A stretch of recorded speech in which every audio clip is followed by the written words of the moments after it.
मी कैलास सोनवणे आपले हार्दिक स्वागत करतो। सुरुवातीला पाहूया 24 तासातील ताज्या घडामोडी।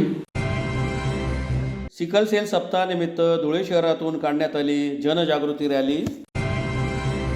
अवधान औद्योगिक वसाहत विस्तारीकरण आणि औद्योगिक वसाहतीतील उद्योगांच्या समस्या याबाबत आमदार अनुप अग्रवाल यांच्या प्रमुख उपस्थितीत बैठक संपन्न। देवपुरातील दोंदे कॉलनी येथील रस्ता काँक्रिटीकरणाच्या कामाचा आमदार अनुप अग्रवाल यांच्या हस्ते शुभारंभ। दत्त जयंतीनिमित्त नागावबारी येथील श्री क्षेत्र एकमुखी दत्त महादेव मंदिर येथे काढण्यात आली पालखी मिरवणूक। आणि धुळे जिल्हा मराठी पत्रकार संघातर्फे नवनिर्वाचित आमदार अनुप अग्रवाल यांचा सत्कार। आता बातमीपत्र विस्ताराने। राष्ट्रीय आरोग्य अभियान अंतर्गत सिकलसेल आजार नियंत्रण कार्यक्रम सप्ताहानिमित्त लोकांमधील सिकलसेल आजाराबाबत गैरसमज दूर व्हावा, सिकलसेल आजार म्हणजे काय याची माहिती मिळावी या हेतूने शुक्रवारी धुळे जिल्हा परिषदेच्या कार्यालयापासून शहरात जनजागृती रॅली काढण्यात आली। राष्ट्रीय आरोग्य अभियान अंतर्गत 11 ते 17 डिसेंबर 2024 सिकलसेल आजार नियंत्रण कार्यक्रम सप्ताहानिमित्त तसेच सिकलसेल आजार नियंत्रण कार्यक्रमाची अंमलबजावणी चांगल्या प्रकारे व्हावी, सिकलसेल आजाराबाबत माहिती लोकांपर्यंत पोहोचवावी व लोकांमधील सिकलसेल आजाराबाबत गैरसमज दूर व्हावा, सिकलसेल आजार म्हणजे काय याबाबत माहिती मिळावी या हेतूने शुक्रवारी सकाळी जिल्हा परिषद धुळे कार्यालयापासून शहरात जनजागृती रॅली काढण्यात आली। रॅलीचे उद्घाटन जिल्हा परिषद अध्यक्ष धरती देवरे यांच्या हस्ते हिरवा झेंडा दाखवून करण्यात आले। सदर रॅली उद्घाटनामध्ये उपाध्यक्ष देवेंद्र पाटील, आरोग्य शिक्षण सभापती सोनी कदम, कृषी सभापती हर्षवर्धन दैते, समाज कल्याण सभापती कैलास पावरा, मुख्य कार्यकारी अधिकारी विशाल नरवाडे, अतिरिक्त मुख्य कार्यकारी अधिकारी चंद्रकांत पवार, डॉक्टर सचिन बोडके आदी सहभागी झाले होते। आरोग्य अभियान अंतर्गत धुळे जिल्ह्यामध्ये दिनांक 11 ते 17 डिसेंबर या सप्ताहामध्ये सिकल सेल जनजागृती सप्ताह साजरा केला जात आहे। आपल्या जिल्ह्यामध्ये धुळे जिल्ह्यामध्ये साक्री तालुका आणि शिरपूर तालुक्यामध्ये आदिवासी गावांमध्ये सिकल सेलचा पेशंट्स आहेत। जिल्ह्यात एकूण 41 PSC, 8 उपकेंद्र, उपजिल्हा रुग्णालय आणि 1 सिव्हिल हॉस्पिटल या 50 ठिकाणी सिकल सेलचे सोनोग्राफी टेस्ट आणि इतर टेस्ट केल्यासाठी या आठवड्यामध्ये आपण प्रयत्न करणार आहोत। या सप्ताहाचा मूळ उद्देश सिकल सेलच्या आजाराबद्दल जनजागृती करणे, त्या पेशंटला त्याच्या टेस्ट करणे आणि समुपदेशन करणे आणि पुढचा भविष्यातील कोणती ट्रीटमेंट आहे की त्यांना ट्रीटमेंट उपलब्ध करून हा त्याचा उद्देश आहे। तर या बाबतीमध्ये जनजागृतीचा एक भाग म्हणून या ठिकाणी जिल्हा परिषदेचे आदरणीय अध्यक्ष धरतीताई देवरे, आदरणीय सभापतीताई, आरोग्य समिती DHO साहेब आम्ही सर्वजण या ठिकाणी उपस्थित झालेलो आहोत। या ठिकाणी जनजागृती करण्याचा मूळ उद्देश आहे। या ठिकाणी अनेक महिला ANM GNM कॉलेजच्या विद्यार्थिनी या ठिकाणी उपस्थित आहेत। सर, या आजाराचे लक्षण आहे? सिकल आजार हा सिकल सेल आजार हा मोठा अनुवांशिक आजार आहे। या आजारामध्ये 2 भाग जे आहेत सिकल सेलचे, त्यांचं एकमेकांमध्ये विवाह होण्यापासून आपण वेळीच जर निदान झालं तर ते आपण प्रतिबंध करू शकतो। तर त्यासाठी ह्या मोहिमेदरम्यान आपण 11 ते 17 डिसेंबरच्या दरम्यान आपण सर्व आश्रमशाळा तसेच सर्व शाळा व 1 ते 40 वर्ष वयोगटातील जे गावातले लोक आहेत त्यांच्या आपण तपासण्या करणार आहोत आणि त्यामध्ये जे लोक आढळतील त्या लोकांना आपल्याला पुढच्या प्रतिबंधात्मक जे उपाययोजना आहेत त्या आपल्याला करायच्या आहेत। त्याच्यामध्ये 2 वाहक जर असतील तर त्यांचं एकमेकाशी आपल्याला लग्न कसं प्रतिबंध करता येईल ते करायचं आहे। त्याशिवाय वाहक जर असेल तर वाहकने फक्त निरोगी व्यक्तीसोबतच लग्न केलं पाहिजे। त्याशिवाय जर सिकल सेल ग्रस्त एखादा व्यक्ती असेल तर त्याला पेन जे आहे ते त्रास त्याला बऱ्याच प्रमाणात असतो, हाडामध्ये दुखणं वगैरे त्याला असतं। तर त्यासाठी आपल्याकडे औषध उपचार गोळ्या उपलब्ध आहेत। हायड्रोक्सियुरिया म्हणून एक टॅब्लेट असते, ती टॅब्लेट आपण त्या रुग्णांना नेहमीसाठी देतो। तसंच त्या लोकांना ॲनिमिया होतो, त्यामुळे आपण फॉलिक ॲसिडचे जे टॅब्लेट आहेत त्यासुद्धा त्या आपल्याला नेहमीसाठी त्या रुग्णांना आपल्याला द्यावं लागतं। तर सिकल सेल आजार हा अनुवंशिक आजार असून त्यामध्ये आपण जर वेळेस उपचार केले तर रुग्ण व्यवस्थित जे आहे ते पूर्ण त्यांचं आयुष्य जगू शकतो। अवधान औद्योगिक वसाहत विस्तारीकरण आणि औद्योगिक वसाहतीतील उद्योगांच्या समस्या या संदर्भात आमदार अनुप अग्रवाल यांच्या प्रमुख उपस्थितीत औद्योगिक वसाहतीतील अधिकारी कर्मचारी यांच्यासोबत झालेल्या बैठकीत आमदार अग्रवाल यांनी विविध कामांबाबत सूचना दिल्या। अवधान औद्योगिक वसाहत विस्तारीकरण आणि औद्योगिक वसाहतीत उद्योगांच्या समस्या या संदर्भात आमदार अनुप अग्रवाल यांच्या प्रमुख उपस्थितीत औद्योगिक वसाहतीचे अधिकारी कर्मचारी यांच्यासोबत शुक्रवारी झालेल्या बैठकीत आमदार अग्रवाल यांनी विविध कामांबद्दल अधिकारी व कर्मचाऱ्यांना सूचना दिल्या. आमदार अग्रवाल यांनी अवधान औद्योगिक वसाहतीच्या विस्तारीकरणासाठी मुख्यमंत्री देवेंद्र फडणवीस यांना 2 दिवसापूर्वीच निवेदन दिले. त्यानंतर शुक्रवारी MIDCत अधिकाऱ्यांची बैठक घेतली. यावेळी त्यांनी MIDCतील उद्योगांना लागणारे पाणी, वीज यासारख्या महत्त्वाच्या प्रश्नांनाही हात घातला. या बैठकीत औद्योगिक वसाहतीतील विस्तार, परिसरातील विद्युत वितरण व्यवस्था, नवीन सबस्टेशन आदी विषयांवर अधिकाऱ्यांसोबत सकारात्मक चर्चा करण्यात आली. औद्योगिक वसाहतीतील तलाव सद्य स्थितीत कोरडा आहे, त्याचे खोलीकरण करण्यासह हरणमाळ येथून पाणी आणण्यासाठी प्रस्ताव तयार करण्याच्याही यावेळी सूचना देण्यात आल्या. काही व्यापारी औद्योगिक वसाहतीच्या बाजूला त्यांच्या खाजगी जागेवर उद्योग सुरू करण्यासाठी इच्छुक आहेत, परंतु औद्योगिक वसाहत अंतर्गत जाण्यासाठी रस्ते नसल्याने उद्योग सुरू करण्यास अडचण येते. त्यामुळे अंतर्गत रस्ते तयार करून अतिक्रमण हटवण्याबाबतही सूचना देण्यात आल्या. तसेच कार्गो हबसाठी आपण स्वतः प्रयत्न करणार असल्याचेही त्यांनी सांगितले. MIDC फिडरची 450 अँपिअर पर्यंत लोड जात असल्याने पर्यायी फिडर उपलब्ध करून देणे गरजेचे आहे. त्यासाठी तिकी रोडपासून नवीन 33 kV फिडर हा एक पर्याय आहे. दुसरा व तातडीचा पर्याय टाटा मोटर्सच्या 11 kV फिडरला 33 kV इनकमर बनवणे. त्यासाठी तिकी रोडपासून नवीन 33 kVचा फिडर हा पर्यायी यावेळी सुचवण्यात आला. यावेळी भाजपचे जिल्हाध्यक्ष गजेंद्र आंबळकर, वीज वितरण कंपनीचे कार्यकारी अभियंता सुधाकर गांधीले, MIDCचे अधिकारी पारधी नाथानी, राहुल येडाव, स्वप्नील पाटील, सागर जोशी, नितीन अग्रवाल, प्रवीण अग्रवाल, खान्देश इंडस्ट्रियल डेव्हलपमेंट असोसिएशनचे चेअरमन भरत अग्रवाल, लघु उद्योग भारतीचे वर्धमान सिंघवी, राजेंद्र जाखेटे, सुभाष कांकरिया, सुभाष वाणी, सौरभ जोशी आदी उपस्थित होते. MIDCच्या विस्तारीकरणाबाबत व इथल्या ज्या समस्या आहेत त्यांच्याबाबत आदरणीय RO साहेब आणि डेप्युटी इंजिनियर यांच्यासोबत सर्व कर्मचाऱ्यांनी MSCBचे साहेबही या ठिकाणी उपस्थित होते. उद्योजकांचे सर्व ज्या संघटना आहेत त्यांचे काही अध्यक्षही या ठिकाणी उपस्थित होते. तर यांच्यासोबत चर्चा करून ज्या ज्या अतिक्रमणाच्या समस्या असतील, MIDC वाढी जी आपल्याला वाढवायची आहे, जे जागा अधिग्रहण करायची आहे, त्या संदर्भातल्या चर्चांवर आज ती समस्यांवर चर्चा झालेली आहे आणि लवकरच या सर्व गोष्टी आपण या ठिकाणी मार्गी लावणार आहोत. आणि सर्वात मोठा जो प्रॉब्लेम आहे तो इलेक्ट्रिफिकेशनचा आहे. जे ट्रिप होतात त्याच्यासाठी 33 kVचं काम, सबस्टेशनचं काम पण आपण मार्गी लावतो आहे. आणि आता टेम्परवरी टाटाला जी लाईन चालू, टाटा कंपनीजवळ जी लाईन आहे तिथून आपण एक पर्यायी व्यवस्था MIDCला करतो आहे, जेणेकरून ट्रिपचा विषय होणार नाही आणि उद्योजकांचं त्याच्यात नुकसान होणार नाही आणि शहरात मोठ्या प्रमाणावर उद्योग कसा वाढेल या संदर्भात ही आज चर्चा झाली. सांगणार आहोत आणि ते करून घेणार आहोत. आणि हरण्यामाळवरनं पिण्याच्या पाण्याच्या पाईपलाईनचंही काम सुरू झालेलं आहे, तेही होऊन जाईल. आणि तलाव साफ करून त्या ठिकाणी नवीन अंडरग्राऊंड पाईपलाईन टाकणे आणि जसं आपण STP म्हणतो तसं ते काय ETP म्हणतात, CETP म्हणतात, तर ते प्लांट टाकायचा प्रस्ताव आपण सांगितलेला आहे, तो मंजूर करून आणू. आणि जे प्रदूषित पाणी तलावात जातं ते त्यामुळं बंद होणार. आता त्याचा प्रस्ताव तयार करतोय. धुळे शहरातला एक्सपोर्ट झोन कसा करता येईल आपल्याला एक्सपोर्टसाठी. जसं धुळे शहरातून 10,000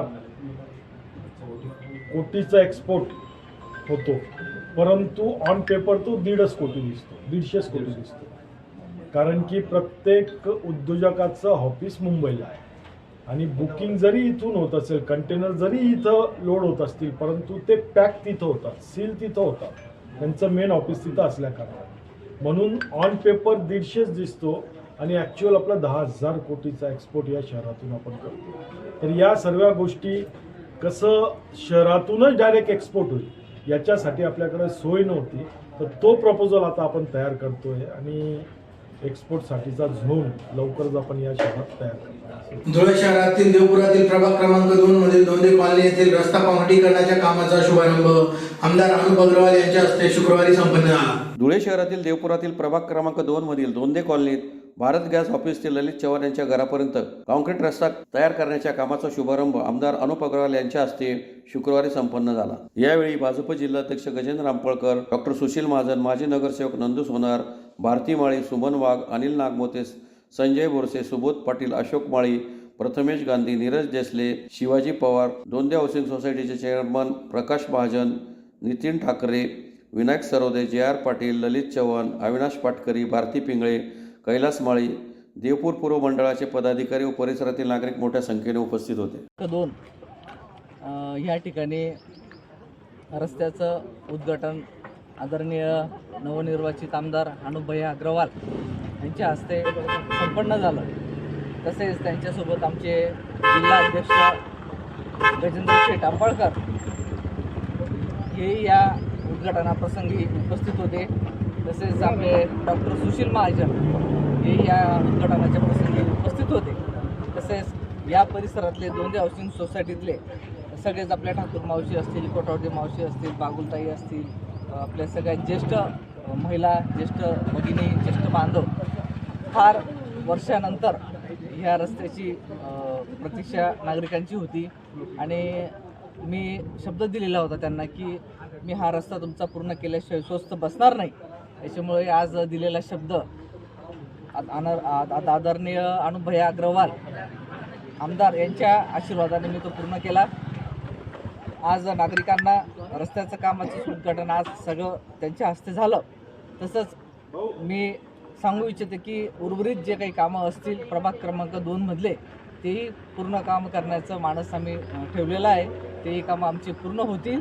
तसेच या नागरिकांचं अत्यंत प्रेम जिव्हाळा फार वर्षापासून आहे. तो परत त्यांचा असाच माझ्यासोबत राहील याच्यात काही शंका नाही. त्यांची वेळोवेळी अडीअडचणी ज्याही असतील त्या सोडवण्याचा प्रामाणिकपणे प्रयत्न मी केलेला आहे आणि तो याच्या पुढे करत राहील. जय हिंद, जय महाराष्ट्र. दोंदे हाऊसिंग सोसायटी या रस्त्याचं कामाचा शुभारंभ या ठिकाणी करण्यात आलं.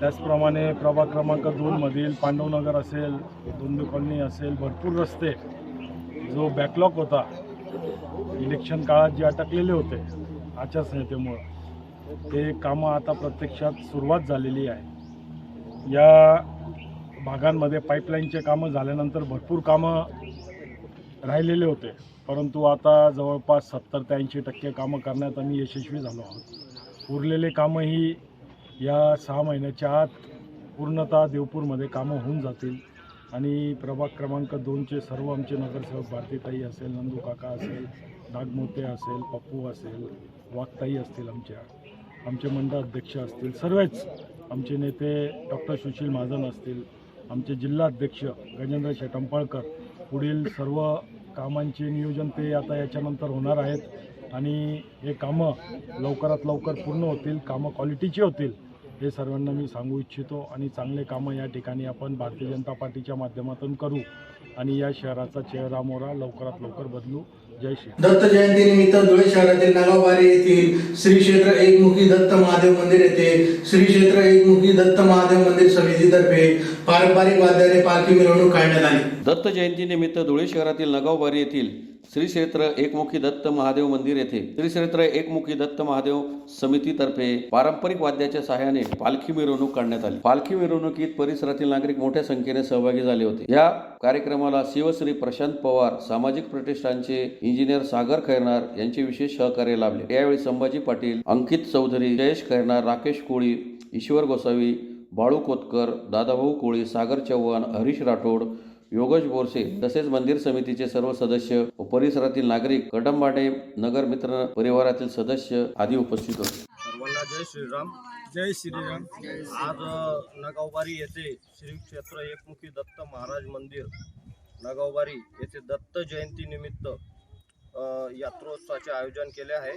त्या निमित्ताने आज रोजी हिंदू संस्कृतीत असलेले देवतांचे जे स्थान आहे त्या निमित्ताने पारंपरिक वाद्याने दत्त महाराजांची भव्य दिव्य अशी पालखी सोहळा इथं आपल्या परिसरात मोठ्या संख्येने आयोजित केला आहे व आज सायंकाळी त्याचप्रमाणे भजन संध्या आपल्या मंदिरात ठेवली आहे आणि उद्या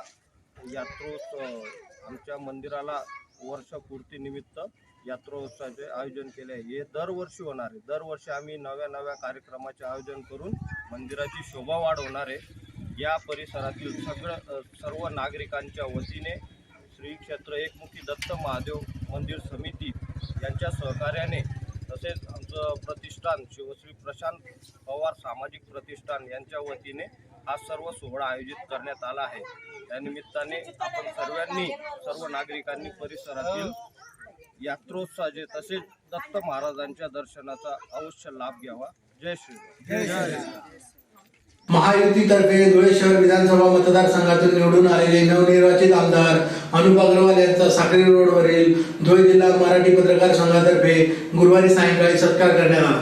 धुळे शहरातील साक्री रोडवरील धुळे जिल्हा मराठी पत्रकार संघातर्फे नवनिर्वाचित आमदार अनुप अग्रवाल यांचा सत्कार समारंभाचा कार्यक्रम गुरुवारी सायंकाळी संपन्न झाला. कार्यक्रमाच्या अध्यक्षस्थानी बापू ठाकूर हे उपस्थित होते. सत्काराला उत्तर देताना आमदार अनुप अग्रवाल यांनी शहर विकासाचा सविस्तर आराखडा मांडला. MIDCचे विस्तारीकरण, नदीकाठी वॉकिंग आणि सायकल ट्रॅक तसेच शहरातील रस्ते चांगल्या दर्जाचे होतील असा विश्वास त्यांनी व्यक्त केला. यावेळी धुळे जिल्हा मराठी पत्रकार संघाचे अध्यक्ष मनोज गर्दे, उपाध्यक्ष अतुल पाटील, सचिव सचिन बागुल, तुषार बापना, प्रकाश शिरसाट, चंद्रशेखर पाटील, रवींद्र इंगळे, नूरखा पठाण, रवी नगराळे, पुरुषोत्तम गरुड, राजेंद्र सोनार, प्राध्यापक डॉक्टर मोहन मोरे, दीपक शिंदे, आकाश सोनोने, जमील अहमद, युसुफ शहा, पंकज पाटील, वीरेंद्र मोरे, पुरुषोत्तम पाटील, मनोहर सोळंकी, राकेश गाळणकर, अजिंक्य देवरे, मनीष मासुळे, राजेंद्र भावसार, संजय पाटील, दीपक वाघ, गोरख गर्दे, शरद वेंदे आदी उपस्थित होते.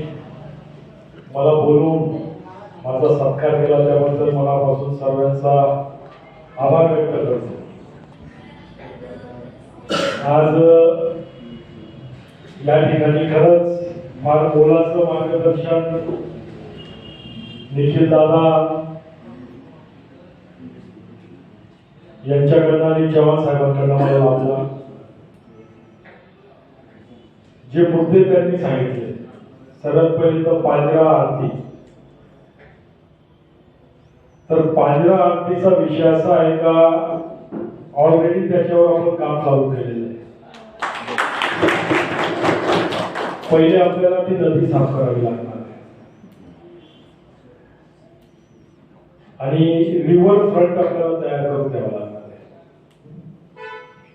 तर रिव्हर फ्रंट साठी आपल्याला जवळपास 700 कोटी रुपये कदाचित येणाऱ्या काळात मंजूर होणार आहे. तर ते रिव्हर फ्रंट, त्याच्यात नदी स्वच्छ आणि 9 कोटी रुपये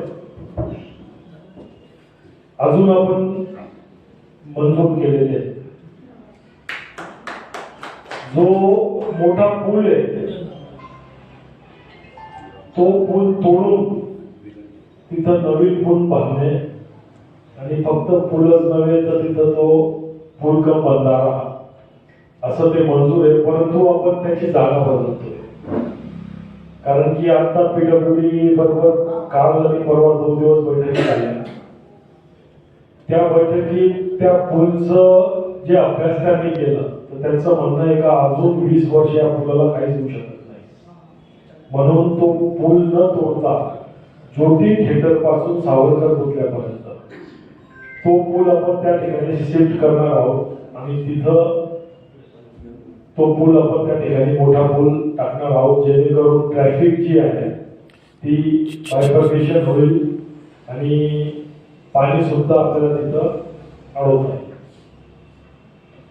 तसंच गणपती मंदिर जवळचा जो पूल आहे त्याची उंची आपण गणपती मंदिर म्हणतोय सॉरी इकडचा पंचमुखी वर्षी पूल त्याची आपण उंची वाढवायचं प्रस्ताव आता या पुरवणी बजेटमध्ये कालच AC साहेब स्वतः मुंबईला सर्व प्रस्ताव घेऊन गेलेले आहेत. तर तोही एक प्रस्ताव आहे, त्यालाही आपण त्या ठिकाणी पाणी अडवणार आहोत. पूल कम बंधारा आपण त्या ठिकाणी करणार. तर जोपर्यंत पाणी थांबणार नाही तोपर्यंत ती आरती करून उपयोग नाही.